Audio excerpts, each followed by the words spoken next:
هیچ وقت به هیچ شکل در هیچ زمینه‌ای با هیچ کس من قابل مقایسه نیستم.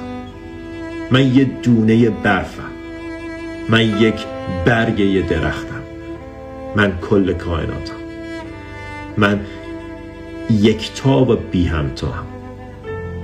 و دلیل یکتا بودنم این نیست که از همه جدا هم، با همه فرق دارم. یکتا هم چون با همه یکی هم، کل کائناتم و به همون اندازه یکتا و یگانه هم.